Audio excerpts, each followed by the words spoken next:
हाँ भाई, देखिए ये हमारी नेक्स्ट वीडियो है और इस वीडियो में अपन देखेंगे डी ब्रोगली की द्वैत प्रकृति है, यानी कि द्रव्य की द्वैत प्रकृति।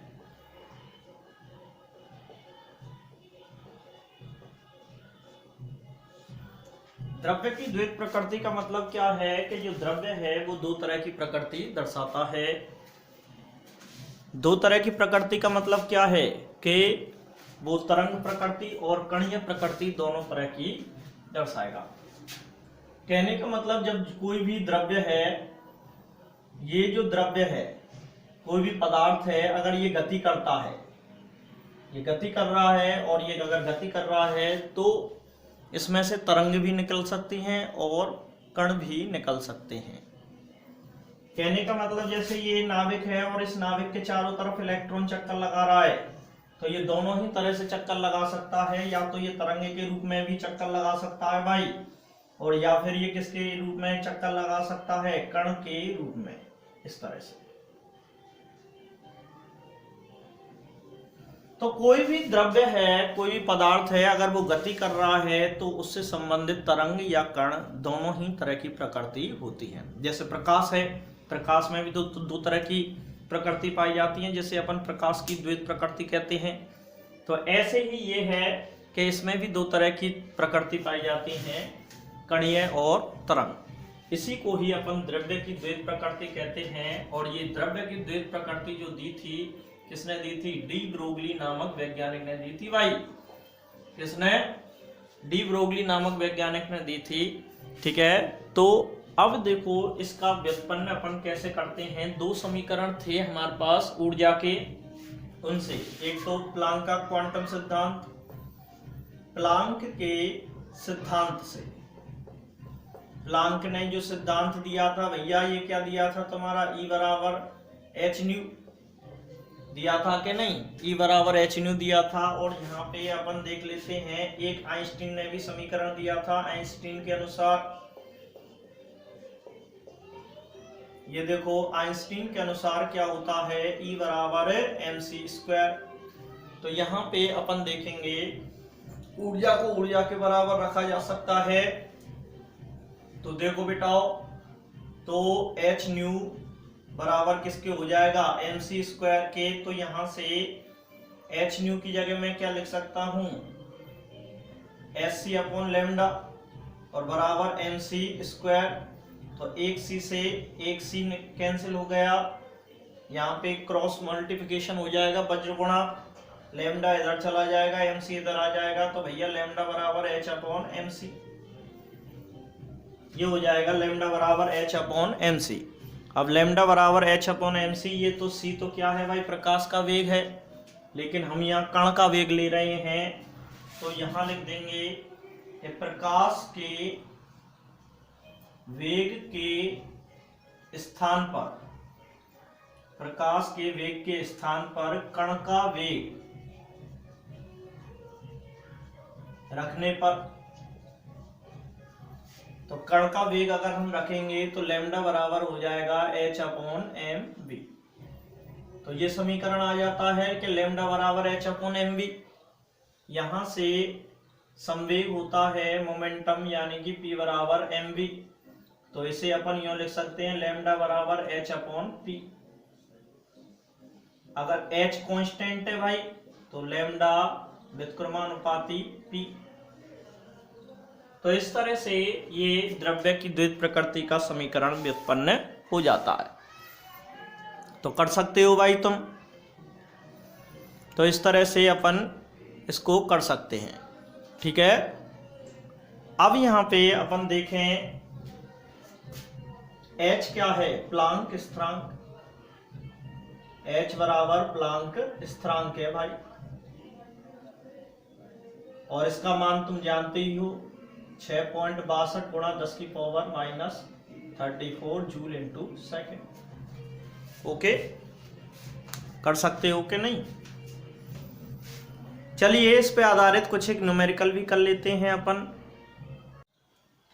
देखिए अभी जो हमने सूत्र व्युत्पन्न किया था उस पे आधारित एक न्यूमेरिकल करते हैं। कि 3.6 एंगस्ट्रॉन तरंग दैर्घ्य वाले प्रोटॉन का द्रव्यमान ज्ञात कीजिए। अब इसमें m के बारे में पूछा है, इसमें लैम्डा की वैल्यू दे रखी है 3.6 एंगस्ट्रॉन, और यानी कि लैम्डा बराबर हो जाएगा तुम्हारा 3.6 गुणा 10⁻⁻10 मीटर में हो जाएगा ये। और यहाँ से अगर हम देखें तो लैम्डा आ गया, m पूछा है, क्या पूछा है, m पूछा है, ठीक है। तो m की वैल्यू क्या आएगी। अब देखो यहाँ पे वेग भी नहीं दे रखी है, वेलोसिटी। अगर वेलोसिटी वेग अगर दे रखा होता तो भी हमारे लिए सिंपल हो जाता, लेकिन अगर वेग नहीं दे रखा है तो हमें कौन सा वेग मान के चलना है, प्रकाश का वेग। तो कहने का मतलब यहाँ पे v बराबर तुम्हें क्या मान कर चलना पड़ेगा, 3 गुणा 10⁸ मीटर पर सेकंड। तो यहाँ से हमें पता है कि लैम्डा बराबर क्या होता है, h/mv।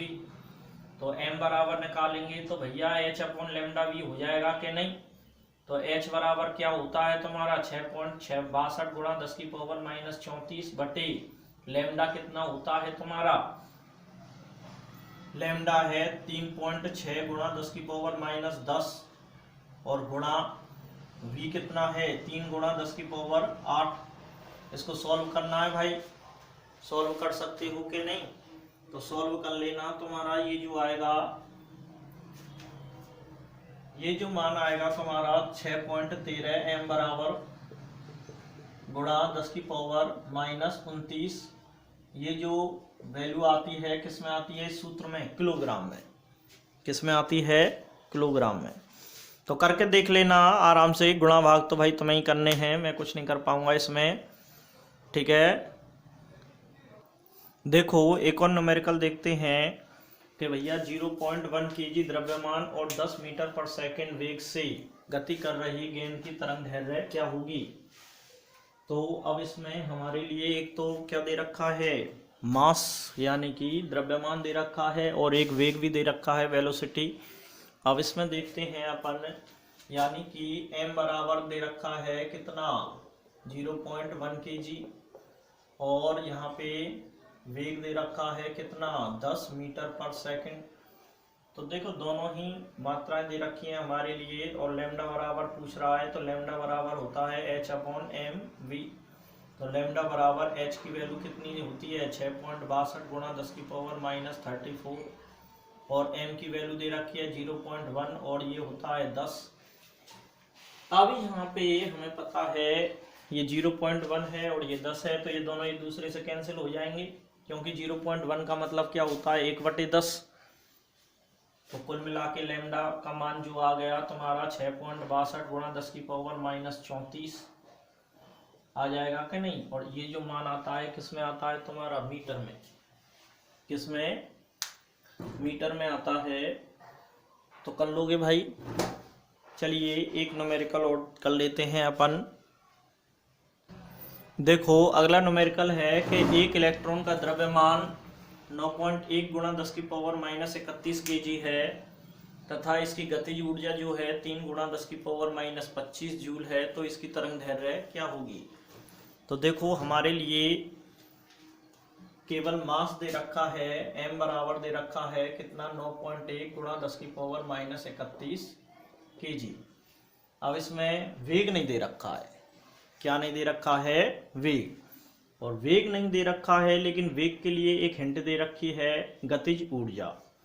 तो ई काइनेटिक यानी कि गतिज ऊर्जा दे रखी है कितनी, 3 गुणा 10⁻⁻25 जूल में दे रखी है भाई।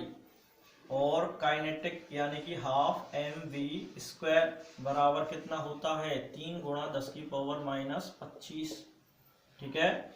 तो यहाँ से mv² बराबर निकालेंगे तो कितना हो जाएगा तुम्हारा, 3 से मल्टीप्लाई यानी कि 6 गुणा 10⁻⁻25, और यहाँ से v² बराबर यानी कि 6/m गुणा 10⁻⁻25।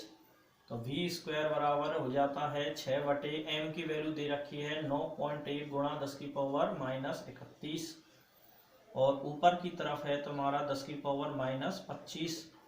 तो v स्क्वायर बराबर कितना हो जाएगा तुम्हारा, ये 1 दशमलव घटाएंगे तो 60/91 और घातांक में सॉल्व कर लो बेटा। 10 की पावर -25 और ये 31, 11 में से 5 गए तो तुम्हारे 6 और ये कितने बचे 2, यानी कि 25 और 6 31 ही तो होते हैं। ये आ जाएगा तुम्हारा 10 की पावर 6, ऊपर पहुंच के नहीं आ जाएगा कि नहीं, तो 10 की पावर 6 आ जाएगा। अब 10 की पावर 6 तो आ गया, अब तुम्हें इसमें क्या लगाना है, भाग तो लगाना है, ठीक है। भाग लगाओगे तो अब भाग लगाने पर v स्क्वायर बराबर आ जाएगा तुम्हारा 60/91। 60/91 का भाग लगाना है भाई तुम्हें, ठीक है। तो चलो अपन 60/91 कर लेते हैं, यानी कि 60 और यहाँ पे 91 तो दशमलव लगेगा, सीधी सी बात है 0, यानी कि 9 एकम 9, 9 दूनी 18, 9 तीस 27, 9 चौक 36, 9 पंजे 45 और 9 छक्की 54, तो 6 बार चला जाएगा ये लगभग, तो 6 एकम 6 और 9 छक्की 54, 6 और 4 10 और ये आ जाता है तुम्हारा 9 में से 4 गए तो कितने बचे भाई 5, ठीक है।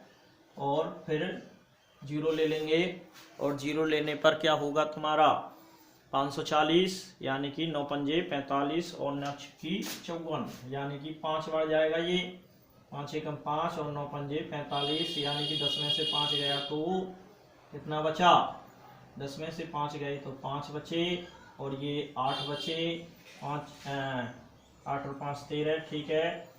फिर एक और 0 तो 9 नाम 81 हो जाएगा, 9 बार चला जाएगा भाई, तो यानी कि 9 एकम 9 और 9 नाम 81 और ये 1 बचा और 4 में से 1 गए तो 3 बचे। फिर एक और ले लो, तो कहने का मतलब कितना आ गया 9 तिया 6593 में से दशमलव को हटाएंगे तो नीचे कितनी 4 जीरो बढ़ेंगी और 4 जीरो बढ़ेंगी, यहाँ पे 6 हैं तो ये कितना हो गया 2, तो 65 93 गुणा 10 की पावर कितना 2, तो यहाँ से वेग निकालेंगे तो ये अंडर रूट आ जाएगा। अब 10 की पावर 2 का अंडर रूट करेंगे तो ये आधा कर देता है, तो 10 की पावर 1 की यानी कि बाहर आ जाएगा। फिर हम अंडर रूट लेंगे किसका 6593 का अंडर रूट लेंगे, तो इसका अंडर रूट जो आता है वो कितना आता है 81.2, 81.2 और 10 हमारे पास ऑलरेडी था ही, और 10 हमारे पास ऑलरेडी था ही, तो अब ये दशमलव को हट जाएगा ये यहाँ से, तो 812 मीटर पर सेकंड रह जाएगा। तो लैम्डा बराबर h/mv हो जाएगा, तो h 6.62 गुणा 10 की पावर -34 और 9.1 गुणा 10 की पावर -31 ये दे रखा है क्वेश्चन में, और 812 हमने ज्ञात कर ही लिया है। अब इसको गुणा भाग करना है तुम्हें और आंसर आ जाएगा लैम्डा बराबर 896.7 गुणा 10 की पावर -9।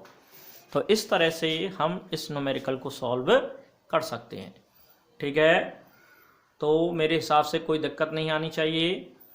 तो चलो आज के लिए इतना ही काफ़ी है, नेक्स्ट वीडियो में अगला टॉपिक लेंगे अपन